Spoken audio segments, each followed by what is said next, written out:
বর্তমান সময়ে খুবই গুরুত্বপূর্ণ এবং অবিচ্ছেদ্য একটি অংশ। শিক্ষা, স্বাস্থ্য, সামাজিক যোগাযোগ মাধ্যম, ব্যবসা, বিভিন্ন ক্ষেত্রে ইন্টারনেটের ব্যবহার কিন্তু সর্বত্র বিদ্যমান। তবে ইন্টারনেটের ব্যবহার যেমন আছে, ইন্টারনেটের অপব্যবহারও আছে। সাইবার বুলিং, হ্যাকিং, হেট স্পিচ, অনেক ধরনের সমস্যা আমরা দেখতে পাচ্ছি। সুতরাং ইন্টারনেট ব্যবহারের ক্ষেত্রে ব্যবস্থাপনা খুবই গুরুত্বপূর্ণ, যাতে ইন্টারনেটের ভালো দিকগুলো আমরা গ্রহণ করতে পারি, খারাপগুলো বর্জন করতে পারি।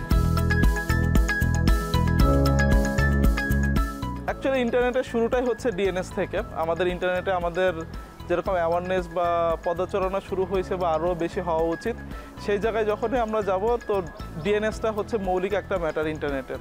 সো ডিএনএসের জায়গাতে আসলে আমাদের ভূমিকাটা সবথেকে বেশি গুরুত্বপূর্ণ, মানে বেশি গুরুত্বপূর্ণ একটা জায়গা।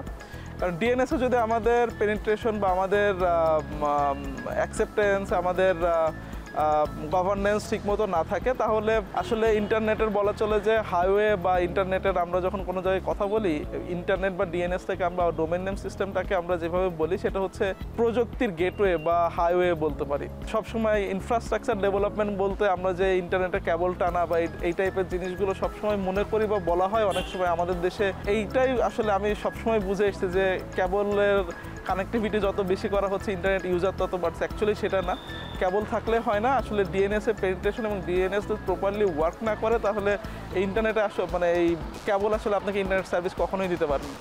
সো ডোমেন আসলে আমাদের ভূমিকাটা, আমাদের ডোমেনের যে গভর্নেন্স, ডিএনএস গভর্নেন্সে, ইন্টারনেট গভর্নেন্সে আমাদের ভূমিকা খুবই অপরিসীম। আমাদের এখানে গুরুত্ব দেওয়া উচিত সবারই।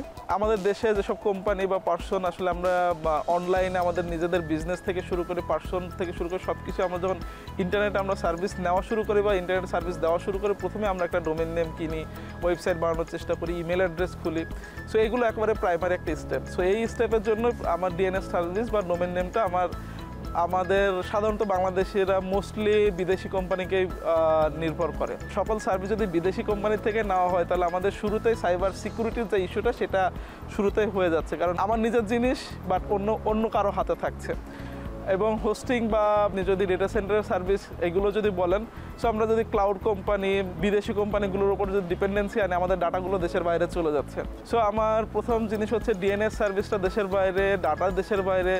বাংলাদেশে বসে আসলে কিছু করার তখন কোনো রাস্তা নাই। আসলে আপনি যতই ইউজার হন, ইউজার আর বিজনেস ইউজার দুইটার মধ্যে পার্থক্য আছে। সো আসলে আমরা ইন্টারনেট গভর্নেন্স একটা জিনিস বলি হচ্ছে ইনক্লুসিভিটি। সো সবারই ওখানে গ্রহণযোগ্যতা থাকা উচিত এবং সবাইকে এঙ্গেজ হওয়া উচিত। যখন আমরা ইন্টারনেটের পেনিট্রেশন আরও বাড়াবো, তো দেখা যাচ্ছে অনেক ডলার আমার দেশের বাইরে পাঠাতে হবে। সো সেই ক্ষেত্রে আমাদের দেশের ইকোসিস্টেম এবং আমাদের দেশের এই ডোমেন এবং ক্লাউড হোস্টিংয়ের বিজনেসটা যদি তৈরি না হয়, তাহলে আসলে যে পরিমাণ ডলার আমরা দেশের বাইরে পাঠাবো, আমরা সেই পরিমাণ ডলার আবার এই সার্ভিসের মাধ্যমে আনতে পারবো কিনা সেটা আমরা শিওর না। সো আমাদের আসলে অবশ্যই বিদেশি কোম্পানিরা ব্যবসা করবে, আমরা কম্পিটিশন করব তাদের সাথে। বাট আমরা যদি আমাদেরকে আজকে রেডি করি ভবিষ্যতের জন্য, তাহলে বলা চলে যে আমাদের দেশীয় সার্ভিস, দেশীয় ইউজার, দেশের অর্থ দেশেই থাকবে।